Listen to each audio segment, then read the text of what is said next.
But you decided to come about that question. Like I would have still put കൃഷ്ണേന്ദുവിന്റെ മനസ്സിലുള്ള കാലൻ എന്താണ്? പോത്തിന്റെ മീതെ പോത്തിന്റെ പേര് കൊമ്പൊക്കെ വെച്ച് അല്ലേ? കയറ് ചുറ്റി വരുന്ന കാലം. ഇവിടെ ഇരുന്നിട്ട് ഞങ്ങളെ കാലിലാക്കാതിരിക്കും കൃഷ്ണേന്ദു പരശുരാമൻ മഴ എറിഞ്ഞിട്ടാണോ കേരളം ഉണ്ടായെന്ന് വിചാരിക്കുന്നുണ്ടോ? അത് പറഞ്ഞു തന്നിട്ട് ഇവിടെ നേറ്റു വെച്ചാൽ മുട്ടയാണോ കോഴിയാണോ ആദ്യം ഉണ്ടാന്ന് ചോദിച്ചപ്പോഴത്തേനും വേറൊരാൾ അവിടെ ഇരുന്നിട്ട് ഇത് പറഞ്ഞു മുട്ടക്കോഴിയാ ഉണ്ടായത്. അങ്ങനെ കാണിക്കില്ലേ? ഇങ്ങനെ കാണിക്കുന്ന പ്രായമില്ലേ? അപ്പം പാപ്പായും മരുന്ന് പറയണ ഞാൻ കേട്ടു. കോഴിയാണോ മുട്ട ആണോ ഉണ്ടായത്? ഞാൻ ആദ്യം അച്ഛാന്ന് വിളിച്ചപ്പോ ഇതേതാ ഞാൻ അറിയാത്തൊരു കുട്ടി. എന്തേലും മെസ്സേജ് കൊടുക്കുന്നുണ്ട് ഈ സിനിമയിലൂടെ? മെസ്സേജ് ഞങ്ങൾ ഫോണിൽ കൂടെ എല്ലാവർക്കും. എന്റെ ഭർത്താവാണല്ലോ ഇരുന്ന് കരയുന്നത്, അപ്പൊ നമുക്ക് നോർമലി ഉള്ളിൽ ഇങ്ങനെ കൊള്ളും. എന്റെ ഒരു കാഴ്ചപ്പാട് അത്രയേ ഉള്ളൂ. നമ്മൾ എത്ര സ്നേഹിച്ചിരിക്കുന്നവർക്കും വേറൊരു മുഖം കൂടി ഉണ്ടെന്നുള്ളത് എനിക്കാണ് ഇപ്പോൾ. കുട്ടന്റെ ഷിനിഗാമി എന്ന സിനിമയുടെ വിശേഷങ്ങളുമായി ഇന്ന് നമ്മളോടൊപ്പം ഉള്ളത് ജാഫ്രിക്ക, പ്രിയങ്ക ചേച്ചി, ചന്ദന ആൻഡ് അഖില. 4 പേർക്കും വെൽക്കം. ആദ്യം തന്നെ ചോദിക്കട്ടെ, എവിടെയാണ് ഷിനിഗാമി? എവിടെ ഷിനിഗാമി? മിസ്സിംഗ് ആണല്ലോ. ഷിനിഗാമി മദ്രാസിൽ തമിഴിലങ്ങാണ്ടാ. ഞാൻ വരും എന്നൊക്കെ പറഞ്ഞ് കറക്റ്റായിട്ട് നമ്മൾ പ്ലാൻ ചെയ്തൊക്കെയാണ്. അദ്ദേഹം അടുത്ത പ്രൊമോഷന് മിക്കവാറും അങ്ങനെ ഇല്ലാതെ പ്രൊമോഷൻ നടക്കുകയില്ല. അതിന് ഇപ്പോൾ എത്തിപ്പെടാൻ പറ്റാത്തൊരു അവസ്ഥയിൽ ഇന്നലെ രാത്രിയും കൂടെ പറഞ്ഞ അവിടെ തമിഴിൻ്റെ ഒക്കെ കേസ് അറിയാൻ പാടില്ലേ, കറക്റ്റ് ചാർട്ടായിരിക്കും. കേരള ആർട്ടിസ്റ്റുകൾ ചെന്ന് കഴിഞ്ഞാൽ അവർക്ക് പ്രിഫറൻസ് കൂടുതലായിരിക്കും. അവരുടെ ചാർട്ട് കറക്റ്റാക്കി തീർത്തു വിടുക. അപ്പോൾ അവിടെ നിന്നൊരു കാരണമൊക്കെ പറഞ്ഞു. പിന്നെ അത് തന്നെയല്ല അത്രയും അകലെ എന്നൊക്കെ വരുന്നൊരു പരിപാടിയുണ്ട്. അപ്പോൾ നമ്മളൊരു കാര്യം ചെയ്തു, നമ്മളുള്ള ആൾക്കാരെ വെച്ചുകൊണ്ട് നമ്മളൊരു സംഭവം ചെയ്തു. അതാണ്. പക്ഷെ എല്ലാരും അന്വേഷിക്കും കുട്ടനുണ്ട്, ഷിനിഗാമി ഇല്ല അല്ലെ? ഷിനിഗാമി വരും, അത് തിയേറ്ററിൽ. അതെ. അപ്പൊ ഈ ഷിനിഗാമി നമുക്കറിയാം ജാപ്പനീസ് വേർഡാണ് ഷിനിഗാമി, അതായത് കുട്ടന്റെ കാലൻ എന്നുള്ള വേർഡ്. അങ്ങനെ അന്നാ പറഞ്ഞു. അപ്പൊ എന്തുകൊണ്ട് ജാപ്പനീസ് വേർഡ് തന്നെ സെലക്ട് ചെയ്തത്? വേറെയും കുറെ ഭാഷകളൊക്കെ ഉണ്ടല്ലോ. ഞങ്ങൾ ചുമ്മാ ജപ്പാനിൽ നിന്ന് അങ്ങ് എടുത്ത് ജപ്പാനാകുമ്പം ഒരു വെറൈറ്റി ആയിക്കോട്ടെ. ഞങ്ങൾക്ക് ആർക്കും ഇതിന്റെ അർത്ഥം വരുമ്പോ എനിക്കൊന്നും ജപ്പാൻ പുട്ടിന്റെ അല്ലല്ലോ, ജപ്പാനല്ല പുട്ടിൻ അല്ല. അയ്യോ അത് റഷ്യയാണ്. റഷ്യ. ആരെങ്കിലും ആട്ടെ, നമുക്കറിയില്ലായിരുന്നു ഈ ഷിനിഗാമി എന്താണെന്നുള്ളത് അറിയില്ല. നമ്മൾ പരസ്പരം എന്തായിരിക്കും കുട്ടന്റെ ഷിനിഗാമി അങ്ങനെ നമ്മൾ ചോദിച്ചു നമ്മൾ കുടുംബപരമായ എന്തെങ്കിലും ഒരു വാക്ക അങ്ങനെ എന്തെങ്കിലും ചിന്തിച്ചു പോയി. അങ്ങനെ ഡയറക്ടർ അത് കറക്റ്റ് ചെയ്ത് പറഞ്ഞു തന്നു, ഇതാണ് കാലൻ എന്നാണ് അതിന്റെ വേർഡ്. കുട്ടന്റെ കാലൻ എന്നത് സുഖമില്ലാത്ത കാര്യമാണ്. അപ്പൊ ഒരു ഓളം വരെ അപ്പൊ വിയറ്റ്നാം കോളനി ആ പടം വേറൊരു ഇതിലല്ലേ വന്നില്ല, പല പല പേരുകളും വന്നില്ലേ, ഇൻ ഹരിഹർ നഗർ, അങ്ങനെ കുറച്ച് ഇംഗ്ലീഷ് വേർഡും കൂടെ ഒക്കെ ചേർന്ന് കുറച്ച് മാറ്റങ്ങൾ വരുത്തണം. അതുകൊണ്ടാണ് ഷിനിഗാമി എന്ന് വന്നിരിക്കുന്നത്. ഞാൻ ജാഫർക്കോട് ഫസ്റ്റ് ചോദിക്കട്ടെ, എവിടെ പരശുരാമൻ എറിഞ്ഞ മഴു എവിടെ? ആ മഴ ഇപ്പോഴും എന്റെ വീട്ടിൽ ആ മൂല കിടപ്പുണ്ട്. ഉണ്ട്, സേഫ് ആയിട്ട് ഇരിക്കുന്നുണ്ട്. അതുകൊണ്ട് അത് വിറ്റിട്ട് വേണം എനിക്ക് കൈകാര്യം ചെയ്യാനായിട്ട്. ആ മഴയാണ് പ്രശ്നം, ഒക്കെ പ്രശ്നമാ. പടം കാണുമ്പോൾ അറിയാൻ പറ്റുള്ളൂ. കോമഡി, അവന് ഇച്ചിരി ചിന്തിക്കാൻ, കുറച്ച് കണ്ണ് നനയാനായിട്ട്, പിന്നെ കുറെ നല്ല പൊടി പാറും, അടി, പാട്ടുകൾ, മൊത്തത്തിൽ ഒരു ഫാമിലിക്ക് കാണാൻ പറ്റിയ ഒരു പടമെന്ന് ഞങ്ങൾ പറയുന്നു. ഞങ്ങൾ അങ്ങനെയാണ് ചെയ്തു വെച്ചിരിക്കുന്നത്. ഞാൻ അത് കണ്ടതിന് ശേഷം ജനം തീരുമാനിക്കുക. അങ്ങനെയല്ലേ, നമ്മളിപ്പോൾ എന്തെങ്കിലും ഉണ്ടാക്കി വെച്ചിട്ട് കാര്യമില്ല. അത് ജനം കൂടുതലും സാധാരണക്കാർ കണ്ട് ഒരു ശനി ഞായറൊക്കെ സാധാരണക്കാർ കയറും, അവരുടെ ഔട്ട് തരും. ആ ഔട്ടിലാ പടം പോകണം. അല്ലാതെ കൂട്ടിട്ടുണ്ട് സിനിമ കാണാൻ മന്ദിരത്തിലിട്ട് അഭിപ്രായം പറഞ്ഞാൽ അതൊന്നുമല്ല ആൾക്കാർ എടുക്കുന്നത്. ശരിക്കും പാവങ്ങളുടെ ഒരു അഭിപ്രായമാണ് ഒരു സിനിമ വിജയിക്കുന്നത്. ശ്രദ്ധിച്ചു നോക്കും. ശനിയും ഞായറും വെള്ളിയാഴ്ച പടം ഇറങ്ങും, അവർ അവധി ദിവസം വന്ന് കാണും, അവിടെ നിന്ന് തുടങ്ങും. പിന്നെ ആ പടം കയറണ്ടോ സാധാരണക്കാരാവണം. അങ്ങനെ ഞങ്ങളുടെ പടവും എല്ലാവരും കണ്ടിട്ട് ആ സാധാരണ വർത്താനം കേൾക്കണമെന്നൊരു അഭിപ്രായമുണ്ട്. ഇപ്പൊ ഈ ട്രെയിലർ കണ്ടപ്പോഴേ, ട്രെയിലറിൽ തന്നെ ഫസ്റ്റ് ഡയലോഗ് ഇതാണല്ലോ വരുന്നത്, പരശുരാമൻ എറിഞ്ഞ മഴു എന്റെ കയ്യിലുണ്ട് എന്നാണല്ലോ. ഇപ്പോഴും പരശുരാമനാണോ ശരിക്കും മഴു എറിഞ്ഞിട്ടാണോ കേരളം ഉണ്ടായെന്നുള്ളതൊന്നും ഇപ്പോഴും ശരിക്കും അല്ല, ഒരു മിത്ത് പോലെ നിലനിൽക്കുന്ന ഒരു സംഭവം. അതിൽ ഒരുപാട് ചർച്ചകളൊക്കെ നടക്കുന്നുണ്ട്. അപ്പൊ അതിനെ കുറിച്ച് എന്താ പറയാ? ശരിക്കും പരശുരാമൻ മഴ എറിഞ്ഞിട്ടാണോ കേരളം ഉണ്ടായെന്ന് വിചാരിക്കുന്നുണ്ടോ? അത് പറഞ്ഞു തന്നിട്ട് ഇവിടെ നേറ്റു വെച്ചാൽ ഞാനല്ല, ഞാൻ ചോദിച്ചതല്ലേ. SSLC 3 പ്രാവശ്യം തോറ്റ ആളോട് പരശുരാമൻ മഴ പറഞ്ഞാണ് കേരളം ഉണ്ടായെന്ന് ചോദിച്ചു കഴിഞ്ഞാൽ. പക്ഷെ ട്രെയിലറിൽ ഭയങ്കര പറയുന്നുണ്ട് ആ മഴ എന്റെ കയ്യിലുണ്ടെന്നൊക്കെ പറയുന്നുണ്ട്. നമ്മൾ പോയി പടം കാണണം എന്ന് പറയണത്. പോയി പടം കാണണം കുട്ടന്റെ ഷിനി, അപ്പൊ മനസ്സിലാവും മഴ എവിടെയുണ്ട്. കൃഷ്ണേന്ദുവിന്റെ അടുത്ത് ഇപ്പൊ ഞങ്ങൾ ഈ പടത്തിന്റെ തുടക്കം തൊട്ട് ആ മഴ എവിടെ എന്ന് ചോദിച്ചു തുടങ്ങി. ലാസ്റ്റ് ക്ലൈമാക്സ് പറഞ്ഞു പോയാൽ പിന്നെ പടം കാണും. പറയാൻ പാടില്ല. ശരിക്കും അറിയോ പരശുരാമൻ എന്താണ് ക്യാരക്ടർ എന്ന് അറിയോ? അതായത് മഹാവിഷ്ണുവിന്റെ അവതാരമാണ് പരശുരാമൻ എന്ന് പറയുന്നത്. അല്ല, നമ്മൾ ചോദിക്കണല്ലോ, പരശുരാമനെ കുറിച്ച് പരാമർശിച്ച സ്ഥിതിക്ക് ചോദിക്കുക. പരശുരാമൻ മഹാവിഷ്ണുവിന്റെ അവതാരം, അപ്പൊ എത്രാമത്തെ അവതാരം അറിയോ? നിങ്ങൾക്ക് ആർക്കെങ്കിലും അറിയോ? ഞാൻ പറയില്ല. അറിഞ്ഞാലും പറയോ? ജാഫ്രിക്ക് അറിയോ? ഞാൻ പറയില്ല. എനിക്കറിയാം, പക്ഷെ ഞാൻ പറയില്ല. എനിക്ക് 10 അവതാരേ ഉള്ളൂ, ദശാവതാരം. അതിലൊരു അവതാരമാണ് പരശുരാമൻ. ഞാൻ 1900 അറപ്പിക്കല്ലേ, അത് പറഞ്ഞു വരട്ടെ. 10ാമത്തെ അവതാരം. 10ാമത്തെ അവതാരം. 5 തോന്നുന്നു. ഈ കൊച്ചെന്നെ ഞങ്ങളോട് നീ ചോദിക്കണം, എനിക്ക് അതിന്റെ ചരിത്രം അറിയാൻ പാടില്ല. 6ാമത്തെ അവതാരം ഇത് ഞാൻ പറയുന്നില്ലെന്ന് അറിഞ്ഞിരിക്കണ്ടേ? പറഞ്ഞില്ല, ഈ പരശുരാമൻ മഴു പറഞ്ഞ കേരളം ഉണ്ടായ മഴു എന്റെ കയ്യിലുണ്ട്. ആ പടത്തിൽ മോളെ ഇതൊക്കെ ഇനി പറഞ്ഞു കഴിഞ്ഞാൽ വേറെ വിഷയങ്ങൾ വരും, അതാണ് മിണ്ടാതിരിക്കുന്നത്. പക്ഷേ ഇത് ശരിക്കും ഉള്ളത് 6ാമത്തെ അവതാരമാണ്. അപ്പൊ എന്നാലും ഞാൻ നിങ്ങൾക്ക് അറിയുമെന്ന് വിചാരിച്ച് ചോദിച്ചത്. ഞാൻ ഞങ്ങൾക്ക് അറിയാം, ഞങ്ങൾ ജാഫർക്ക് പറയില്ല. എന്തായാലും പെട്ടെന്ന് എടുത്ത് കുട്ടി പറയും. ഇവിടെ എഴുന്നേറ്റ് പോകും, ബാക്കി ഞങ്ങൾ പറഞ്ഞത് മാത്രം ഉണ്ടാവും. വെറുതെ എന്തിനാ വേണ്ടാത്ത പണിക്ക് പോണതല്ലേ? അതല്ല ഞങ്ങൾക്ക് അതൊന്നും അതിനകത്ത്. പക്ഷെ ഞാൻ പറഞ്ഞു തന്നല്ലോ, ഇനിയിപ്പോ ആരെങ്കിലും ചോദിച്ചു കഴിഞ്ഞാൽ പറയാം. 6ാമത്തെ അവതാരം അല്ലേ? 6ാമത്തെ അവതാരം, പത്തനത്തില് 6ാമത്തെ അവതാരമാണ്. ഓക്കെ, അപ്പൊ നിങ്ങൾ രണ്ടുപേരും ഹസ്ബൻഡും വൈഫായിട്ട് അതുകൊണ്ടാണോ ഈ കോംബോ ആയിട്ട് വന്നിരിക്കുന്നത് ബ്ലാക്ക് ആൻഡ് വൈറ്റില്? അച്ഛനും അമ്മയും എന്നോട് പറഞ്ഞില്ല. അച്ഛനും അമ്മയും എന്നോട് പറഞ്ഞില്ല. ഇല്ലല്ലേ, മോളോട് പറയാതെ മോളെ മാത്രം ഒഴിവാക്കി. ആ അതന്നെ ഇത് കോമ്പിനേഷൻ ആണ്. പിന്നെ ബ്ലാക്ക് ആൻഡ് വൈറ്റ് മാച്ച് ആയിട്ടുണ്ടല്ലോ. ഓപ്പോസിറ്റ് പറഞ്ഞിട്ടിട്ട് ആ കൊച്ച് അതിട്ടോണ്ട് വന്നു. ഞാൻ ഒരു ഷർട്ട് ബാഗിൽ തപ്പോ എനിക്ക് കിട്ടി. ഇവിടെ വന്ന് നോക്കിയപ്പോഴത്തേന് നിങ്ങൾക്ക് ഇങ്ങനെ തോന്നി. അതെല്ലേ, ഞാൻ അഖിലോട് ചോദിക്കാം, എങ്ങനെ ഉണ്ടായിരുന്നു ജാഫ്രിക്കയുടെ വൈഫായിട്ടുള്ള ക്യാരക്ടർ? കുറച്ച് ഏജ്ഡ് ആയിട്ടുള്ള ക്യാരക്ടർ. അതെ, അപ്പൊ എങ്ങനെ ഉണ്ടായിരുന്നു? അങ്ങനെയല്ല. ഇപ്പൊ ജാഫ്രിക്കന്റെ കൂടെ എന്റെ 4ാമത്തെ പടമാണിത്. ഫസ്റ്റ് ചെയ്തിട്ടുള്ളത് നിത്യഹരിത നായകൻ, പിന്നെ ചെയ്തത് ചതി എന്ന് പറഞ്ഞിട്ടുള്ളൊരു പടം, അതിനകത്ത് എൻ്റെ അച്ഛനായിട്ടായിരുന്നു. പിന്നെ ഞങ്ങൾ ചെയ്തത് മന്ദാകിനി. മന്ദാകിനിയില് ഫാമിലി, അങ്ങനെ ഒരു സിമി എന്ന് പറഞ്ഞ ക്യാരക്ടർ. പിന്നെ ഇപ്പം ഇത് അപ്പൊ അത് മന്ദാകിനിക്ക് ശേഷമാണ് ജാഫ്രിക്ക ഇങ്ങനെ പറയുന്നത്. നമ്മൾ കുറച്ച് ഇങ്ങനെ ക്യാരക്ടറിനെ കുറിച്ചൊക്കെ സംസാരിച്ചപ്പോൾ ജാഫ്രിക്ക ഇങ്ങനെ പറഞ്ഞു. പിന്നെ നമ്മൾ വരുന്നു. അപ്പോൾ ജാഫ്രിക്കൻ്റെ കൂടെ ഓൾറെഡി ഒരു കംഫർട്ട് സോൺ ഉണ്ട് വർക്ക് ചെയ്യാൻ വേണ്ടിയിട്ട്, വർക്ക് ചെയ്തിട്ടുള്ളത് കൊണ്ട്. പിന്നെ എന്താ പറയാ, കുറച്ച് ഇന്റൻസ് ആണ് ഇതിനകത്ത്, കുറച്ച് ഇമ്പോർട്ടൻറ്റ് ക്യാരക്ടേഴ്സ് ഉണ്ട് ഒരുപാട് പേരായിട്ട്. അപ്പോൾ അങ്ങനെ വരുന്ന സമയത്ത് ടെൻഷൻ ഉണ്ടായിരുന്നു എനിക്ക്. കാരണം ഇത് ജാഫ്രിക്ക പറഞ്ഞതുപോലെ തന്നെ കുറച്ച് ഫാൻറ്റസി, കുറച്ച് ഫാമിലി ഓറിയൻറ്റഡ്. എനിക്കിപ്പോഴും ഓർമ്മയുണ്ട്, ഞാൻ സെറ്റിൽ ഉണ്ടാവുന്ന സമയത്തൊക്കെ കുറച്ച് ത്രൂ ഔട്ട് ഉള്ളതുകൊണ്ട് ഞാൻ കണ്ടിന്യൂസ്ലി സെറ്റിൽ ഉണ്ടായിരുന്നു. ജാഫ്രിക്കയ്ക്ക് എന്താ പറയുക സീക്വൻസ്, കാരണം ഒരുപാട് ഇപ്പം നേരത്തെ പറഞ്ഞ പോലെ മരിച്ച് ഉള്ള ഒരു സീക്വൻസും കാര്യങ്ങളൊക്കെ ഉള്ളതുകൊണ്ട് ഭയങ്കര ഇമോഷണലാണ് ആ സീക്വൻസ്. എങ്ങനെ ചെയ്യും ഫുൾ അതിനെ കുറിച്ചുള്ള ഡിസ്കഷൻസ് ആണ്. പിന്നെ ഡയലോഗ്സ് വരുന്ന സമയത്ത് he's much more involve in the script. അപ്പം ആ സമയത്ത് നമുക്കും കൂടെ ഇങ്ങനെ പറഞ്ഞിട്ട് നമുക്ക് ഇങ്ങനെ ചെയ്താൽ ശരിയാവും. സോ അങ്ങനെ ഒരു എന്താ പറയുക ഗിവ് ആൻഡ് ടേക്ക് നന്നായിട്ടുണ്ടായിരുന്നു. അതുകൊണ്ട് തന്നെ I had A very nice experience. നല്ല അടിപൊളി എക്സ്പീരിയൻസ്. അടിപൊളിയാണ്, ജാഫ്രിക്ക അടിപൊളിയാണ്. ശരിക്കും പറഞ്ഞാല് അഖില ഇപ്പൊ കണ്ടിന്യൂസ് ആയിട്ട് പ്രേക്ഷകർ കണ്ടോണ്ടിരിക്കുക. അതായത് മന്ദാകിനി, പിന്നെ ഇപ്പതാ സമാധാന പുസ്തകം, ഇപ്പതാ ഷിനിഗാമി, കണ്ടിന്യൂസ് ആയിട്ട്. എങ്ങനെ എന്തെങ്കിലും പ്രിപ്പയർ ചെയ്യാറുണ്ടോ? ഇങ്ങനെ ഓരോ ക്യാരക്ടറിന്ന് ഇങ്ങനെ മാറിക്കൊണ്ടിരിക്കുകയല്ലേ? ഇല്ല, അങ്ങനെയൊന്നുമില്ല. പ്രിപ്പറേഷൻ അങ്ങനെയൊന്നുമില്ല. ഇപ്പം നമ്മൾ വല്ല ചില ക്യാരക്ടർ ചെയ്തുകൊണ്ടിരിക്കുമ്പോൾ നമുക്കിപ്പം മന്ദാകിനിയിൽ കുറച്ച് കോമഡിയാണ് ചെയ്തിട്ടുള്ളത്.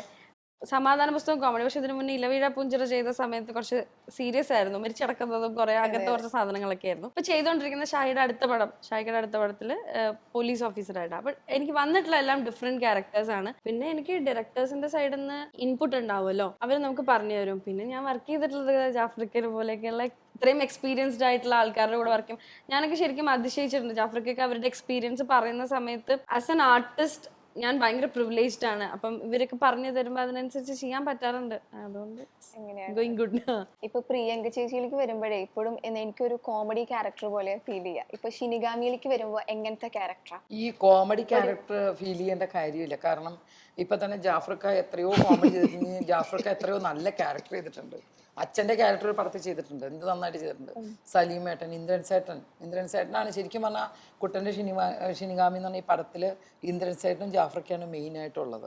ഈ രണ്ട് ശക്തികൾ എന്ന് പറഞ്ഞാൽ വല്ലാത്തൊരു എന്താ പറയുക, രണ്ടുപേരും കൂടെ ഒരു ഭയങ്കര കംഫർട്ടാണ് രണ്ടുപേരും അഭിനയം. അപ്പം നമുക്ക് കോമഡി റോൾസ് എന്ന് പറഞ്ഞ് തരുന്നതല്ല. ഇപ്പോൾ ഇന്ദ്രൻ സേട്ടൻ ഇത്രയും നാളിന് ശേഷം എത്രയോ കോമഡി ചെയ്തിട്ടുണ്ട്. ആ കോമഡി കഴിഞ്ഞ് ഇന്ദ്രൻ സേട്ടൻ ആരാണ് പരീക്ഷിച്ചെടുത്തത്? ഒരു ഡയറക്ടറല്ലേ.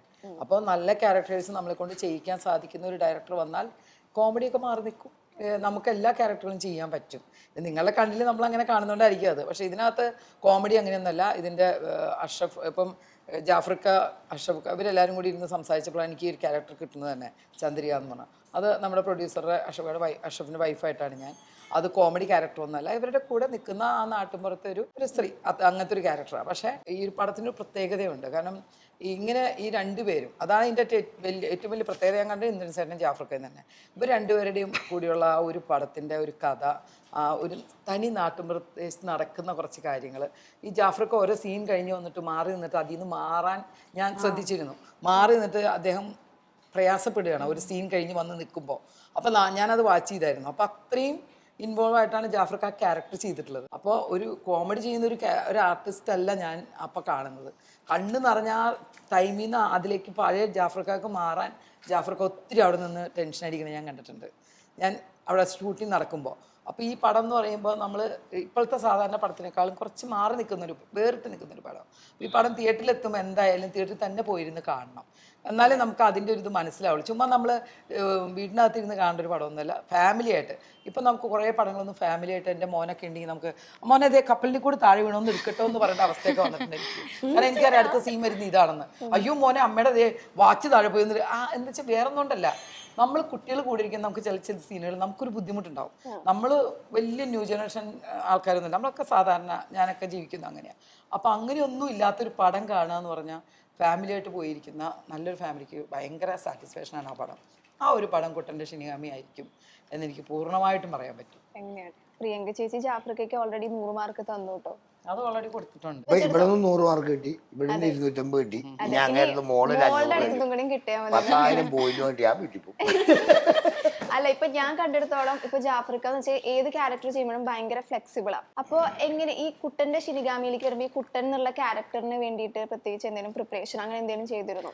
ഡയറക്ടർ പറഞ്ഞു, റഷീദ് പാർക്കിൽ എന്ന് പറഞ്ഞ അദ്ദേഹം എന്നോട് കാര്യങ്ങളൊക്കെ പറഞ്ഞത് ഇന്ന പോലെയാണ്, ഇന്ന പോലെ കാര്യങ്ങളൊക്കെ എന്ന് പറയും. അപ്പോൾ അതിനെക്കുറിച്ചൊന്ന് അങ്ങനെയൊക്കെ ഒന്ന് ആലോചിച്ചു. കാര്യം വെച്ച് കഴിഞ്ഞാൽ മരിച്ചിട്ട് ഒരു ആത്മാവ് എന്നൊക്കെ പറഞ്ഞിട്ടായി ഇതിന്റെ സംഭവം. അപ്പോൾ മരിച്ചു പോയ ആരും തിരിച്ചു വന്നിട്ടുള്ളൂ. തിരിച്ചു വന്ന് ഞാൻ കണ്ടിട്ടില്ല. മരിച്ചു പോയ ആൾക്കാർ തിരിച്ചു വന്നു എന്ന് പറഞ്ഞിട്ടൊരു ചരിത്രം ഞാൻ കേട്ടിട്ടില്ല. പക്ഷേ ഈ പടം കാണുമ്പോൾ അതിനകത്ത് അങ്ങനെയൊക്കെ ഒരു സാധനം ഉണ്ട്, അതെന്താണെന്നൊക്കെ അറിയാൻ പറ്റും. പക്ഷെ അദ്ദേഹം പറഞ്ഞ റൂട്ടൊക്കെ പിടിച്ചു. പിന്നെ അതിർത്തി കടന്നു പോവാണെങ്കിൽ അദ്ദേഹം പറയും അത്രയും വേണ്ട, അല്ലെങ്കിൽ പിന്നെ ഇച്ചിരി കുറച്ചേരെ കൂട്ടിയേരെ എന്നൊക്കെ പറഞ്ഞ് അങ്ങനെ കൂടെ നിന്ന് ശരിക്കും ശ്രദ്ധിച്ചായത്. പിന്നെ അസോസിയേറ്റ് ജയേന്ദ്രൻ, അദ്ദേഹവും റഷീദ് സാറും കൂടി ശരിക്കും അത് കൺട്രോൾ ചെയ്തും കൂടെ ഉണ്ട്. അപ്പം നമ്മളതിൻ്റെ കൂടെ നിന്ന് പിന്നെ ഇവരെല്ലാം സപ്പോർട്ടും പിന്നെ ഇന്ദ്രൻ ചേട്ടൻ്റെ ഒരു കോൺട്രിബ്യൂഷനൊക്കെ നമുക്ക് തരും. ഞാൻ ചോദിക്കും ചേട്ടാ അത് അങ്ങനെ ചെയ്താൽ നീ അങ്ങനെ അത് ചെയ്യടാ എന്നൊക്കെ പറഞ്ഞ് അദ്ദേഹം ഒത്തിരി എന്നെ സഹായിച്ചൊക്കെയാണ് ഒക്കെ മുമ്പോട്ട് പോയത്. പിന്നെ ദൈവാധീനം എന്ന് തോന്നുന്നു അങ്ങനെ പോയിട്ടുണ്ട്. ശരിക്കും കുട്ടേട്ടൻ മരിച്ചു സിനിമയില്, അതിന് സിനിമ കാണണം അല്ലേ? സിനിമ കാണും, എന്നാലേ അറിയുള്ളൂ. കാരണം ഈ പടം എന്ന് പറഞ്ഞപ്പോൾ ഡയറക്ടർ എന്നുള്ള ഡയറക്ടറെ ഒരു നല്ലൊരു കഥ കിട്ടി കഴിഞ്ഞപ്പോൾ അത് കൊണ്ടുണ്ട് അവരെ കാസ്റ്റിംഗ് ആണ് ഏറ്റവും കൂടുതൽ നോക്കേണ്ടത്. അപ്പോൾ ഒരു പടത്തിൽ ഇപ്പോൾ കത്തി നിൽക്കുന്ന എൻ്റെ മനസ്സിലപേക്ഷിച്ച് ഇവർ രണ്ടുപേരും ആപ്റ്റായിട്ടുള്ള ഒരു ക്യാരക്ടറാണ്. അത് പറഞ്ഞ് മനസ്സിലാക്കി ഡയറക്ടർ കൊടുക്കുന്നതാണ് ആ ഒരു ക്യാരക്ടറിന്റെ വിജയം. ഇപ്പോൾ ജാഫർക്ക് എത്രയോ പടങ്ങൾ ചെയ്തിട്ടുണ്ടെങ്കിലും ചില പടങ്ങളും ജാഫർക്കാർക്ക് ചെയ്യാൻ സാധിക്കുമെന്ന് തെളിയിച്ചു കഴിഞ്ഞു. അപ്പോൾ ഈ ക്യാരക്ടർ ജാഫർക്കാർക്ക് കൂടുതൽ സ്റ്റഡി ചെയ്യേണ്ട കാര്യമൊന്നും എനിക്ക് തോന്നിയിട്ടില്ല. ഞാൻ പറഞ്ഞില്ലേ, ഓരോ സീൻ എടുക്കുമ്പോൾ ഇവരുടെ രണ്ടുപേരുടെ ആ ഒരു ആറ്റിറ്റ്യൂഡ് വളരെ ഫീൽ ചെയ്യുന്നുണ്ട് ഞങ്ങൾക്ക്. അപ്പോൾ അത് ജനങ്ങൾക്ക് ഫീൽ ചെയ്യും. പിന്നെ ഇതിനേക്കാൾ എല്ലാത്തിനും എന്താ വേണ്ടത്? നല്ലൊരു പ്രൊഡ്യൂസർ വേണ്ടേ? ഇതിനെല്ലാം സഹിക്കാൻ, ഞങ്ങളെയൊക്കെ സഹിച്ച് ഞങ്ങളുടെ കാര്യങ്ങളെല്ലാം ഇപ്പോൾ എന്ത് പറഞ്ഞാലും തീർത്തു തരാനും എല്ലാ സെക്ഷനിലും വേണ്ടേ നടക്കാൻ. അത് അഷ്റഫ് എന്ന് പറഞ്ഞാൽ ഞങ്ങളുടെ ഏറ്റവും വലിയ, ഞാൻ പടത്തിൽ അഭിനയിച്ചിട്ടുള്ളതാണ്, അദ്ദേഹം നല്ല വൃത്തിയായിട്ട് ചെയ്തിട്ടുണ്ട്. തീർച്ചയായിട്ടും പറഞ്ഞത് എനിക്ക് ഭയങ്കരമായിട്ട് കുറച്ച് കാര്യങ്ങൾ ഭയങ്കരമായിട്ട് എന്നെ ടച്ച് ചെയ്തിട്ടുണ്ട്. നമ്മൾ സെറ്റില് എല്ലാവരും ഭക്ഷണം കഴിച്ചാലും ഭക്ഷണം കഴിക്കാൻ പറ്റില്ല. അതെന്താന്ന് വെച്ച് കഴിഞ്ഞാൽ കഴിച്ചായിട്ട് കൂടുതൽ തിന്നുന്ന ആളാ. അപ്പൊ എല്ലാവരും കഴിച്ചു കഴിഞ്ഞിട്ട് പുള്ളി വന്നിരുന്നിട്ട് നമ്മളെല്ലാം പാത്രത്തിലല്ലോ, ഇത് മറ്റേ ആ വാർപ്പിന്റെ ആ അടപ്പടുത്ത് ഒരു മത്തങ്ങ തീയലും അതും ഇതൊക്കെ ഒത്തിരി കോരിയിട്ട് തിന്നാൻ വേണ്ട. അത് കുഴപ്പമില്ല, എന്താ പറയാ, പ്രൊഡ്യൂസർ വയറ് നിറച്ച് നല്ല രീതിയിൽ ആരോഗ്യമായിട്ടിരിക്കണം നമ്മുടെ ആവശ്യം. കണ്ടിന്യൂ പറഞ്ഞു. അപ്പൊ എത്ര നമ്മൾ വിളിച്ചാലും എല്ലാവരും കഴിഞ്ഞ് എല്ലാ ദിവസവും, ഒരു ദിവസമല്ല ഞാൻ പറഞ്ഞ, ആ ഷൂട്ട് തീരുന്നു, ഞാൻ ഓൾമോസ്റ്റ് എല്ലാ ദിവസവും അവിടെ ഉണ്ടായിരുന്നു. അപ്പൊ അത് ഷൂട്ട് തീരുന്നത് വരെ അങ്ങനെയായിരുന്നു. അതേപോലെ തന്നെ എനിക്ക് ഭയങ്കര ഹാപ്പി ആയിട്ടുള്ളൊരു മൊമെന്റ് ഇതിനകത്തൊരു നൈറ്റ് സീക്വൻസിൽ ജാഫർക്ക് ഇന്ദ്രൻ ചേട്ടനുണ്ട്. അപ്പൊ ഇന്ദ്രൻ ചേട്ടൻ ഒരു പെട്ടിയൊക്കെ പിടിച്ച് നിൽക്കുക. അപ്പൊ പഞ്ചാബി ഹൗസ്, അതാണ് എന്റെ ഫസ്റ്റ് ഷൂട്ട് എടുക്കുന്നത് ഇതില്. അപ്പൊ എനിക്ക് അവിടെ ചെല്ലുന്ന സമയത്ത് ഇവരുടെ നമ്മളിപ്പോഴുള്ള എക്സ്പീരിയൻസ് ഒന്നും അല്ല, ഇവരൊന്നും കാരവാനിൽ കയറി എപ്പോഴും ഇരിക്കുക അങ്ങനത്തെ ഒന്നുമില്ല. ഇവർ ഫുൾ ലൈവാണ് അവിടെ നിന്നിട്ട്, നമ്മളെ വളരെ വെൽക്കമിങ് ആണ്, നമുക്ക് പറഞ്ഞു തരും. ഇപ്പം ജാഫർക്ക് ഇങ്ങനെ ഇരുത്തിയത് ഇങ്ങനെ ചെയ്യണം എന്നല്ല പറഞ്ഞുതരാം, ജാഫർക്ക് അതിനെക്കുറിച്ച് പറയും, ആ ക്യാരക്ടറിനെ കുറിച്ച് പറയും, ഇമോഷണൽ ആവും. ഇപ്പം ഷോട്ട് കഴിഞ്ഞാൽ പോലും അത് നമ്മൾ വേറെ അല്ല സംസാരിക്കുന്നത്, ഇത് തന്നെയാണ് സംസാരിക്കുന്നത്. അപ്പം നമുക്ക് നോർമലി, അപ്പം എൻ്റെ ഭർത്താവാണല്ലോ ഇരുന്ന് കരയുന്നത്, അപ്പം നമുക്ക് നോർമലി ഉള്ളിൽ ഇങ്ങനെ കൊള്ളും. പിന്നെ അടുത്ത ഷോട്ട് എടുക്കാൻ പോകുമ്പോൾ അറിഞ്ഞോ അറിയാതെയോ there is an input inside. അപ്പോൾ അങ്ങനെയൊക്കെയാണ് വർക്ക് ചെയ്തിട്ടുള്ളത്. അത് ഭയങ്കര ഒരു ഡിഫറെന്റ് എക്സ്പീരിയൻസ് ആയിരുന്നു ആക്ച്വലി എനിക്ക്. അത് എന്തായാലും എല്ലാവരും ഹാപ്പി ആയിരുന്നു എന്ന് എനിക്ക് മനസ്സിലായി ലൊക്കേഷനിൽ. ഇത്രയും അല്ല, അത് വേറൊരു കാര്യമുണ്ട്. ഞങ്ങളൊക്കെ വരുന്നപ്പം ജാഫർക്ക, ഞാൻ, ഇവരൊക്കെ ഉള്ള ലൊക്കേഷനിൽ നമ്മൾ ഹാപ്പി ആവാൻ നോക്കും. നമ്മളെ ഇഷ്ടമില്ലാതെ മാറി നിൽക്കുന്നത് ഞങ്ങൾ പറയും അവിടെ ഇരുന്നോട്ടെ എന്ന് പറയും. അവർ കുറച്ച് കഴിയുമ്പോൾ തന്നെ നമ്മുടെ അടുത്തേക്ക് വന്നോളും. നമ്മളാണ് ഓരോരുത്തരെ ഹാപ്പി ആക്കാൻ നോക്കണത്. തനിച്ചാരും എല്ലാരും കൂടി ഹാപ്പി ആവല്ല. ഞാനും ജാഫർക്കാരും കൂടി ഒരു ഇതുണ്ട്, പാട്ട് പാടുക സമയം കിട്ടുമ്പോ. അപ്പൊ നമ്മളിലേക്ക് അവര് വന്നു ഒരു ലൊക്കേഷനിൽ ഇപ്പൊ ജാഫർക്ക ഉണ്ട്, ഞങ്ങളൊക്കെ കൂടെ വന്നു കഴിഞ്ഞാൽ തന്നെ എല്ലാരും കൂടെ വന്നു. അവിടെ ഇതുപോലെ തഗ് ഡയലോഗുകളൊക്കെ പറയും. പിന്നെ അതല്ലോ, അത് ഉള്ളതല്ലേ. ഒരുപാട് സ്റ്റോറീസ് പറയാനുണ്ട്, എല്ലാം ഷെയർ ചെയ്യുമല്ലേ? എല്ലാം ഷെയർ ചെയ്യും. അപ്പൊ ഇതേ ഈ കുട്ടി ആദ്യമായിട്ട് അഭിനയിക്കുന്നതാണ്. നമ്മൾ ഇവർക്കുള്ള എല്ലാ സപ്പോർട്ടും നമ്മൾ കൊടുക്കാറുണ്ട്, വേണ്ടൊക്കെ പറഞ്ഞു കൊടുക്കും. അല്ല ആദ്യമായിട്ടല്ല, അഭിനയിക്കല 1ാം ക്ലാസ് തൊട്ട് തുടങ്ങി. നല്ലൊരു മൂവി വലിയൊരു വേഷം കിട്ടിയത് അപ്പൊ എനിക്ക് ലൊക്കേഷനിലാണെങ്കിലും പറഞ്ഞു തരാനാണെങ്കിലും ഇവരെല്ലാവരും നല്ല സപ്പോർട്ട് ഉണ്ട്. പിന്നെ ജാഫർക്ക ഒരുപാട് സ്റ്റോറീസ് പറയാനുണ്ട്, പറ്റിച്ചിട്ടുണ്ട് ഒരുപാട്. ഞങ്ങളടുത്ത് നടക്കൂലല്ലോ, അപ്പൊ ഇവിടെ ഇട്ട് കൊറേ ഞാൻ വിശ്വസിക്കും. ഏറ്റവും വലിയ എനിക്ക് അത് അത്ഭുതം, ഒരു കുളത്തിന്ന് ഉണക്കമീൻ തന്നെ മീൻ സമയമാകുമ്പോ കരയിലേക്ക് എടുത്ത് ചാടി അവിടെ കിടന്ന് ഉണങ്ങൂത്രേ. എന്നിട്ട് ഉപ്പ് വരട്ടിട്ട് വീണ്ടും അത് എല്ലാരും കൂടെ എന്തൊക്കെ പറഞ്ഞത് അത് ഞാൻ പിന്നെ ചോദിച്ചു എങ്ങനെ കാണാൻ പറ്റുമെന്ന്. ജാഫ്രിക്ക പറഞ്ഞാലും വിശ്വസിച്ചു. എന്തെങ്കിലുമൊക്കെ എങ്ങനെ പറഞ്ഞു വർത്താനോ. പിന്നെ കോഴിയാണോ മുട്ടയാണോ ആദ്യം ഉണ്ടാവാന്ന് പറഞ്ഞു. അതാണ് അതൊക്കെ ഔട്ട് ഓഫ് ഫാഷൻ ആയിട്ടോ. അത് ഞാൻ ചോദിച്ചതാ. അവിടെ എപ്പോഴും അറിഞ്ഞിട്ടുണ്ടാവും. ഇപ്പോഴാണ് കോഴിയാണോ മുട്ടയാണോ ആദ്യം ഉണ്ടായത്. കണ്ണൂർ ഇപ്പോഴാണ്. കണ്ണൂരല്ല, ഞാൻ കോഴിക്കോട്. കോഴിക്കോട്. ഞാൻ ജനിച്ചു വീണില്ലേ, വീട്ട് ഇങ്ങനെ കാണിക്കില്ലേ, ഇങ്ങനെ അടുത്ത് കാണിക്കുന്ന പ്രായമില്ലേ, അപ്പം പാപ്പായും മരുന്ന് പറയണ ഞാൻ കേട്ടു. ഈ കുട്ടി കോഴിയാണോ മുട്ട ആണോ ഉണ്ടായത്. എത്ര 56 55 കൊല്ലമായി. അതിപ്പോ വിശ്വസിച്ച് പോയി. ഇപ്പൊ എന്തായാലും പറഞ്ഞാലും ഇപ്പോഴും വിശ്വസിക്കൂട്ടോ. അങ്ങനെ മുട്ടയാണോ കോഴിയാണോ ആദ്യം ഉണ്ടാകുമ്പോഴത്തേനും വേറൊരാളോട് ഇരുന്നിട്ട് ഇത് പറഞ്ഞു മുട്ടക്കോഴിയാ ഉണ്ടായത്. ഈ മുട്ടയും കോഴിയും സത്യം പറഞ്ഞ ഒരു കുഴപ്പിക്കുന്ന ചോദ്യം, ആർക്കും ഇപ്പോഴും കറക്റ്റ് അറിയില്ല. മുട്ടക്കോഴിയാന്നുണ്ടായ എങ്ങനെയുണ്ടായിരുന്നു ചന്ദന ഈ സിനിമയിലുള്ള എക്സ്പീരിയൻസ്? ഫസ്റ്റ് മൂവി ആണല്ലോ, അതായത് മെയിൻ തമിഴില് ചെയ്തിട്ടുണ്ടായിരുന്നു. മലയാളത്തിൽ ഇങ്ങനെ ഒരു നല്ലൊരു മൂവി ഫസ്റ്റ് ടൈമാ. അതും പെട്ടെന്ന് ലക്കില് കിട്ടിയ ഒരു ക്യാരക്ടർ ആയിരുന്നു ഇത്. പെട്ടെന്ന് ഫസ്റ്റ് ഓഫർ കിട്ടിയപ്പോ ഞെട്ടിയോ? അതും ഒരുപാട് മോളായിട്ടാണ്. അതെ, അത് അതിലേക്ക് പപ്പ കോണ്ടാക്ട് ചെയ്തിട്ട് റഷീദ് ഡയറക്ടർ സാറിനെ കോണ്ടാക്ട് ചെയ്തു. അപ്പൊ ആ ഒരു ടൈമായിരുന്നു ഇവര് ഈ ഒരു ക്യാരക്ടർ രമ്യ എന്ന് പറഞ്ഞ ജാഫ്രിക്കയുടെ മകളായിട്ടുള്ള ക്യാരക്ടർ സെർച്ച് ചെയ്തുകൊണ്ടിരിക്കുകയാണ് ആ ഒരു ക്യാരക്ടറിന് വേണ്ടി. അപ്പൊ ആ ടൈമായിരുന്നു പപ്പ കോണ്ടാക്ട് ചെയ്തു. അങ്ങനെ ആ ഒരു ക്യാരക്ടർ പെട്ടെന്ന് കിട്ടി. അത് കിട്ടിന്ന് ഉറപ്പ് പറഞ്ഞിട്ടില്ല. ആദ്യം ഫോട്ടോസ് അയക്കാൻ പറഞ്ഞു. അപ്പൊ പപ്പ എൻ്റെ അടുത്ത് വന്നിട്ട് പറഞ്ഞു, ഞാൻ ഫോട്ടോസ് അയച്ചിട്ടുണ്ട്, ദൈവത്തോട് ഇരുന്ന് പ്രാർത്ഥിച്ചോ, കിട്ടിയാ നീ രക്ഷപ്പെട്ടു, ജാഫർക്കയുടെ മകളാ, അങ്ങനെയൊക്കെ പറഞ്ഞു. അപ്പൊ ഞാൻ ഇങ്ങനെ ഈശ്വര കിട്ടിയാ മതിയായിരുന്നു. അത്രയും കാലമായിട്ട് ഈ സിനിമ ഇഷ്ടപ്പെടുന്ന ഒരാളാണല്ലോ. അപ്പം കുട്ടൻ്റെ ശിനിക ആ ടൈമിന് സിനിമയുടെ പേര് റിലീസ് ആയിട്ടില്ല. അപ്പൊ ഇങ്ങനെ ഒരു ജാഫർക്കയുടെ മകളായിട്ടുള്ള ഒരു ക്യാരക്ടർ വേണമെന്ന് കുറെ ആഗ്രഹിച്ചു. അവസാനം അത് കിട്ടി. അങ്ങനെ പൂജയ്ക്ക് ചെന്നപ്പോഴാണ് ഇത്രയും വലിയ ആൾക്കാരൊക്കെ, ഇന്ദ്രൻ ചേട്ടനായിക്കോട്ടെ, ജാഫ്രിക്ക ആയിക്കോട്ടെ, പ്രിയങ്ക ചേച്ചി ആയിക്കോട്ടെ, എല്ലാവരെയും, അഖില ചേച്ചി പൂജയ്ക്ക് ഉണ്ടായിരുന്നില്ല. അപ്പൊ ഇവരൊക്കെ കാണുമ്പോൾ ഒരുപാട് സന്തോഷമായി. കാരണം ഞാൻ ആഗ്രഹിച്ച ഒരു കാര്യമാണ് അത്. പ്രൊഡ്യൂസർ സമ്മതിച്ചല്ലോ അല്ലേ നേരത്തെ? ചോദിച്ചതാണ്, പ്രൊഡ്യൂസർ കണ്ടിരുന്നോ? അല്ല പ്രൊഡ്യൂസർ ഇതൊക്കെ എന്ന് വെച്ചാൽ ജാഫ്രിക്ക ഒരു ഡിസ്കഷൻ വന്നപ്പോൾ ജാഫ്രിക്ക എന്നെയാണ് പ്രിയങ്ക നമുക്ക് വിളിക്കാറുണ്ട്. അപ്പൊ തന്നെ എടി ഇങ്ങനെ ഒരു പടം ഉണ്ട്. അപ്പം അഷ്റഫ് അപ്പൊ തന്നെ പറഞ്ഞു എന്റെ പടത്തിൽ അഭിനയിച്ചിട്ടുള്ള ആളാണ്, അവളെ തന്നെ വിളിക്കാമെന്ന്. അതുപോലെ പ്രൊഡ്യൂസർ സാറും എന്താ പറയാ നല്ല സപ്പോർട്ടാണ്. പിന്നെ സാറാണ് റഷീദൊക്കെ രണ്ടുപേരും അവര് ഗ്രൂപ്പായിട്ട് അയ്യോ അല്ല ഇവരെല്ലാരും കൂടെ ഇരുന്നിട്ടാണ് എന്നെ സെലക്ട് ചെയ്തത്, ഒരാളായിട്ടല്ല. അവര് ഗ്രൂപ്പായിട്ട് അതാ ഞാൻ പറഞ്ഞ സെർച്ച് ചെയ്യുന്ന സമയത്തായിരുന്നു കിട്ടിയത്. പിന്നെ അഷ്റഫ് പിലാക്കൽ പ്രൊഡ്യൂസർ സാർ സത്യം പറഞ്ഞാൽ നല്ല സപ്പോർട്ടീവ്. എന്നാൽ വേറൊരു വെക്കേഷനിലെ ഒരു പ്രൊഡ്യൂസറൊക്കെ ഭയങ്കര ആ ഒരു, നമുക്ക് പ്രൊഡ്യൂസർ എന്നൊക്കെ പറയുമ്പോൾ ഭയങ്കര ആ ഒരു ഇതിലല്ലേ വരിക. നമ്മുടെ ചില ആൾക്കാർ നമ്മളോട് അങ്ങനെയാണ്. അപ്പൊ സംസാരിക്കാത്ത വേറൊന്നും ഉണ്ടല്ലോ മോളെ, പൈസ കുറഞ്ഞു കഴിയുമ്പോ ടെൻഷൻ കൂടും. അങ്ങനെയാണ് സ്വതവേ. പക്ഷെ ഈ ഒരു ലൊക്കേഷനിൽ ഞാൻ കണ്ടത് എല്ലാരോടും ഒരുപോലെ നല്ല രീതിയിൽ പെരുമാറും. എല്ലാരോടും നല്ലൊരു ക്യാരക്ടറാണ് ആള് അഷ്റഫ് പിലാക്കൽ. അങ്ങനെ പറയൂ. അതായത് എന്റെ മോളായിട്ട് ഞാൻ ആദ്യം അച്ഛാന്ന് വിളിച്ചപ്പോ ഇതേതാ ഞാൻ അറിയാത്തൊരു കുട്ടി അങ്ങനെ പറഞ്ഞിട്ടുണ്ടായിരുന്നു.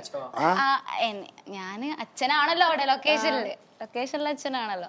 അപ്പം റിയൽ അച്ഛനും ഇങ്ങനെ പറഞ്ഞു തന്നിരുന്നു. അതായത് ഓരോ സീനൊക്കെ അഭിനയിക്കുമ്പോൾ ജാഫർക്ക് ഒരുപാട് എക്സ്പീരിയൻസ് ഉള്ള ആളാ. അപ്പൊ നമുക്ക് പറഞ്ഞു തന്നിട്ടുണ്ട് ഒരുപാട്. ഞങ്ങൾ ഒരുമിച്ചുള്ള സീൻസിലൊക്കെ, ഞാനും അമ്മ അച്ഛനായിട്ടുള്ള സീൻസിലൊക്കെ ജാഫ്രിക്ക സ്ക്രിപ്റ്റ് വായിച്ചു. അമ്മാച്ചൻ എന്ന് പറഞ്ഞാൽ അമ്മയും അച്ഛനും ഉള്ള സീൻസിലൊക്കെ ജാഫറൊക്കെ ഇങ്ങനെ പറഞ്ഞു തരും. സ്ക്രിപ്റ്റ് ആള് വായിച്ചു കഴിഞ്ഞാൽ ആള് പറഞ്ഞു തരുത് എങ്ങനെയാ ചെയ്യണ്ടേ, പിന്നെ ഇങ്ങനെ നടന്നിട്ട് കാര്യങ്ങളൊക്കെ മൊത്തത്തിൽ എനിക്ക് പറഞ്ഞു തന്നിട്ടുണ്ട്. അതെനിക്ക് നല്ലപോലെ എനിക്ക് ഒരു സപ്പോർട്ടായിട്ടുണ്ട് ആ ഒരു സീന് ചെയ്യാനാണെങ്കിൽ. കാരണം ഇത്രയും വലിയ വലിയ ആൾക്കാർ പറയുമ്പോൾ നമ്മളൊക്കെ ഇങ്ങനെ കയറി വരുന്നല്ലേ ഉള്ളൂ, അവരൊക്കെ കുറേ എക്സ്പീരിയൻസ് ആയിട്ടുള്ള ആൾക്കാരല്ലേ. അപ്പം അവരിങ്ങനെ പറഞ്ഞു തരുമ്പോൾ അത് നല്ലപോലെ എനിക്ക് എഫക്റ്റ് നല്ല സപ്പോർട്ടായിട്ടുണ്ട്. അത് ഈ സിനിമയിൽ കാണുമെന്ന് ഞാൻ പ്രതീക്ഷിക്കുന്നു. എല്ലാവരും കാണണം. ശരിക്കും പറഞ്ഞാലേ ഈ സിനിമയില് ചന്ദനാണ് ഏറ്റവും കൂടുതൽ വണ്ടറടിച്ചിരിക്കുന്നു തോന്നുന്നു. സംസാരിക്കുമ്പോ അങ്ങനെ തോന്നുന്നു അല്ലേ? ഞാൻ ഇതൊരു ഇവരൊക്കെ എന്താ പറയാ കുറച്ചുകൂടി എക്സ്പീരിയൻസ് ആയിട്ട് ഇങ്ങനെ മൂവീസ് ഉണ്ടല്ലോ. എനിക്ക് അങ്ങനെയല്ലല്ലോ. എനിക്ക് നല്ലൊരു കഥയാണല്ലോ പടത്തിലൊരു മെയിൻ ഒരു 2 ക്യാരക്ടേഴ്സിന്റെ ഇന്ദ്രൻസേട്ടനും ജാഫർക്കാട് മോളാണ്. ക്ലൈമാക്സ് പറഞ്ഞിട്ടുണ്ടായിരുന്നില്ല. ഇല്ല, ഇപ്പൊ അറിയാം. ക്ലൈമാക്സ് ഒന്നും പറഞ്ഞിട്ടുണ്ടായിരുന്നില്ല. ആ സമയത്ത് സ്റ്റോറി പറഞ്ഞു. അപ്പൊ ഞങ്ങൾ ഇങ്ങനെ സംസാരിക്കാൻ എനിക്ക് മാത്രം ക്ലൈമാക്സ് പറഞ്ഞു തന്നില്ല. അപ്പൊ പറഞ്ഞു നീ ലാസ്റ്റ് മനസ്സിലാക്കിയാൽ മതി എന്ന് പറഞ്ഞു. അപ്പൊ അവസാനം മനസ്സിലായി. അതൊരു സസ്പെൻസ് ആണ്, എല്ലാരും കാണണം.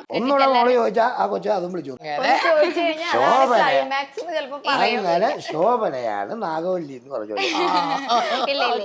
അപ്പൊ പറഞ്ഞു വന്നപ്പോഴേ ഈ സിനിമയിൽ ചെരുപ്പ് ഒരു മെയിൻ ക്യാരക്ടറാന്ന് എനിക്ക് മനസ്സിലായി അല്ലേ? ചെരുപ്പ് കൊണ്ട് നടക്കുന്നത് കണ്ടപ്പോ എനിക്ക് മനസ്സിലായി ചെരുപ്പാണ് മെയിൻ ആള് അല്ലേ?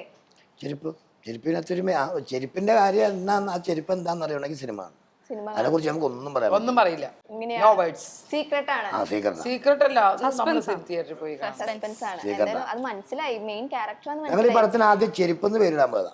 സത്യം പറയാം, സത്യമായിട്ടുള്ള കാര്യം പറയാം. അല്ല പല പേരുകളും അങ്ങനെ വരുന്നോണ്ടിരിക്കും. ചെരുപ്പ് ഒരു പ്രധാന കഥാപാത്രം അപ്പൊ അങ്ങനെ ഇട്ട് കഴിയുമ്പത്തിന് ചെരുപ്പ് എന്ന് പറഞ്ഞു കഴിയുമ്പത്തിനും ഒരു ഞങ്ങൾക്ക് പെട്ടെന്ന് അങ്ങനെയാണ് കുട്ടൻ മാറി ഷിനിഗാമി ഇതൊക്കെ വന്ന് അങ്ങനെ ജാപ്പനീസ് ഭാഷയിൽ നിന്ന് എടുത്ത് അങ്ങനെയൊക്കെ കൊണ്ടുവന്ന. സത്യം പറയാം, ഫസ്റ്റ് പോസ്റ്റർ നോക്കിയാൽ മനസ്സിലാവും ആ ചെരുപ്പ് മാത്രമേ ഉള്ളൂ. ആദ്യത്തെ പോസ്റ്ററിൽ ചെരുപ്പ് 2 ചെരുപ്പേ ഉള്ളൂ. അപ്പൊ ചെരുപ്പ് ഇടാൻ തുടങ്ങിയതാ. ചെരുപ്പ് അല്ലെങ്കിൽ ചൂല് എന്നൊക്കെ പറയാം, നമ്മളിങ്ങനെ അടിക്കും വാരും ഒക്കെ അങ്ങനെയൊക്കെ. അതുകൊണ്ട് ഞങ്ങൾക്ക് തോന്നിയത് കൊണ്ട് വേറെ സംഭവത്തിലേക്ക് വരാം. ചെരുപ്പ് ഓക്കെ. ഇപ്പൊ നമ്മളെ ഈ കാലൻ എന്ന് പറയുന്നതുണ്ടല്ലോ, ശരിക്കും പറഞ്ഞു കഴിഞ്ഞാല് ഈ കാലൻ എന്ന് പറയുന്നത് ശരിക്കും പറഞ്ഞു കഴിഞ്ഞാൽ ഒരു അന്ധവിശ്വാസം എന്നൊക്കെ പറയാം. അതായത് പണ്ട് അങ്ങനെ ഉണ്ടായിരുന്നു, അല്ലെങ്കിൽ ഒരു മിത്ത് എന്നൊക്കെയാണല്ലോ നമ്മളിപ്പോഴും വിശ്വസിക്കുന്നത്. ഇപ്പൊ നമ്മുടെ കേരളത്തിൽ ഒരുപാട് ആൾക്കാർ ഈ അന്ധവിശ്വാസമുള്ള കൂട്ടത്തിലാ. ഇപ്പൊ നമ്മുടെ വീട്ടിലാണെങ്കിലും കുറെ ആൾക്കാരുണ്ടാവുമല്ലോ, ഇപ്പൊ പറയില്ലേ ഒരു നല്ല കാര്യത്തിന് ഇറങ്ങുമ്പോ പൂച്ച കുറുകെ ചാടി കഴിഞ്ഞാല് നല്ലതല്ല അങ്ങനെയൊക്കെ പറയുമല്ലോ. അപ്പൊ ഈ അന്ധവിശ്വാസം നമ്മുടെ നാട്ടിലുള്ളവർക്ക് അന്ധവിശ്വാസം കൂടുതലാന്ന് ഒരു പറച്ചിലുണ്ട്. നമ്മുടെ നാട്ടിൽ മാത്രമല്ല, ഇപ്പം അമേരിക്കയിൽ ഇലക്ഷൻ നടക്കുക ആണല്ലോ. ഇലക്ഷൻ വരാം, അവരുടെ ചർച്ചയാണല്ലോ ഇലക്ഷൻ. കമലാ ഹാരിസ് ആണ് ഇപ്പം കൂടുതൽ കയറിയിരിക്കുന്ന ആള്. ട്രംപ് താഴെ പോയി. ജോ ബൈഡന്റെ ആ സ്ഥാനാർത്ഥിത്വം അവിടെ വേറൊരു കേസ് വന്നു കഴിയുമ്പോഴത്തേക്കും നേരെ കമലാ ഹാരിസിനെ അങ്ങോട്ട് പ്രഖ്യാപിച്ചു. ഇപ്പോൾ കമലാ ഹാരിസ് മുമ്പന്തിയിലേക്കാണ്, കുറച്ച് മുമ്പ് നിൽക്കുക. ചിലപ്പം നമ്മുടെ ലോക പ്രസിഡന്റ് കമലാ ഹാരിസ് വരാൻ വഴിയുണ്ട്. ആ അത്രയും വലിയ സമ്പന്ന രാജ്യത്ത് ഒരു ദിവസം പ്രേതത്തെ പൂജിക്കുന്ന അല്ലെങ്കിൽ പ്രേതത്തെ ബഹുമാനിക്കുന്ന ഒരു ദിവസം ഉണ്ട്, അറിയാമോ? പ്രേതം ചെകുത്താൻ.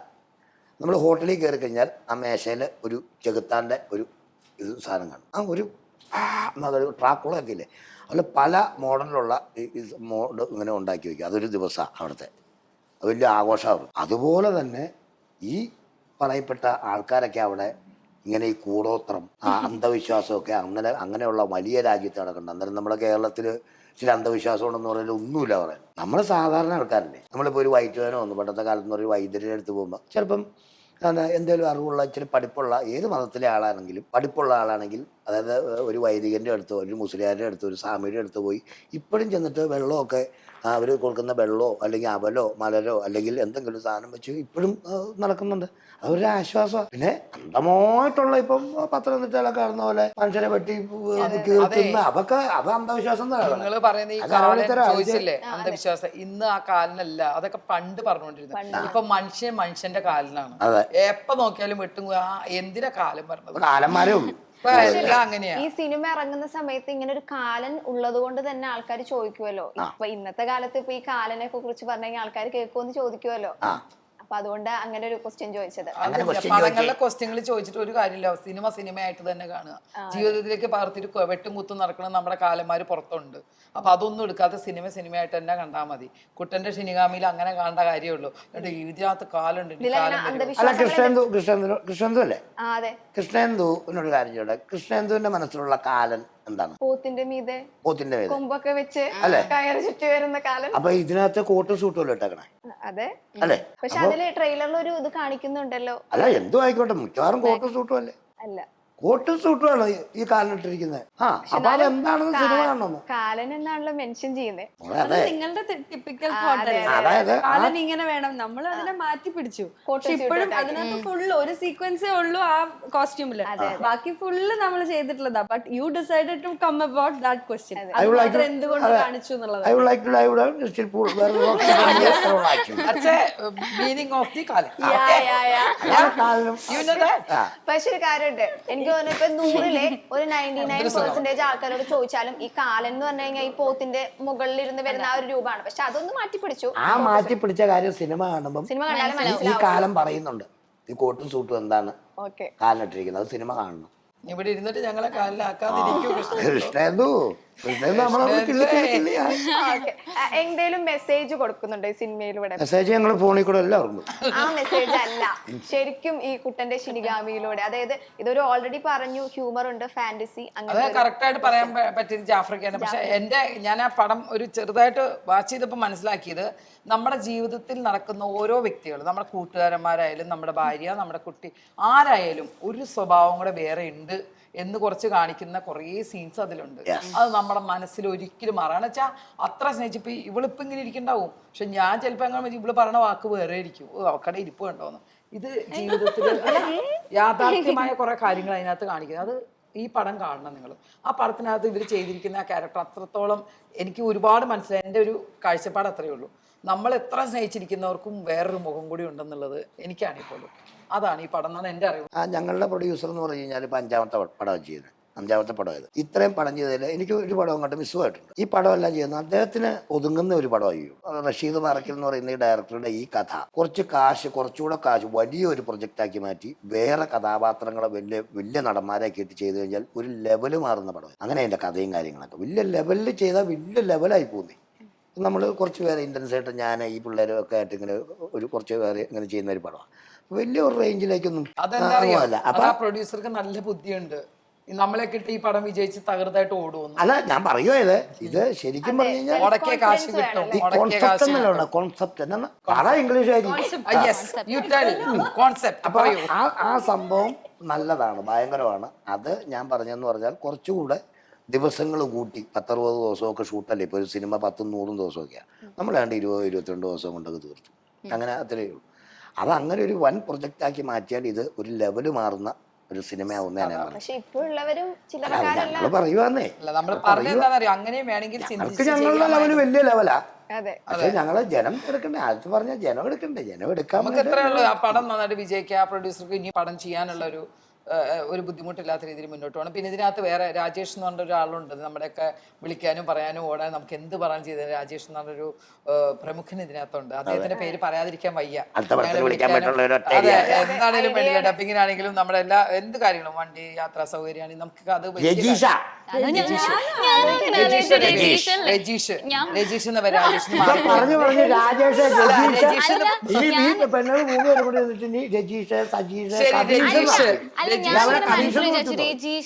ഇനിയിപ്പോ ഞാൻ പറഞ്ഞ എന്താ കാര്യം ഇത് ഇവർക്ക് അറിയോ നോക്കണ്ടേ. ഇവരൊക്കെ ആ പടത്തിലുണ്ടായിരുന്നു.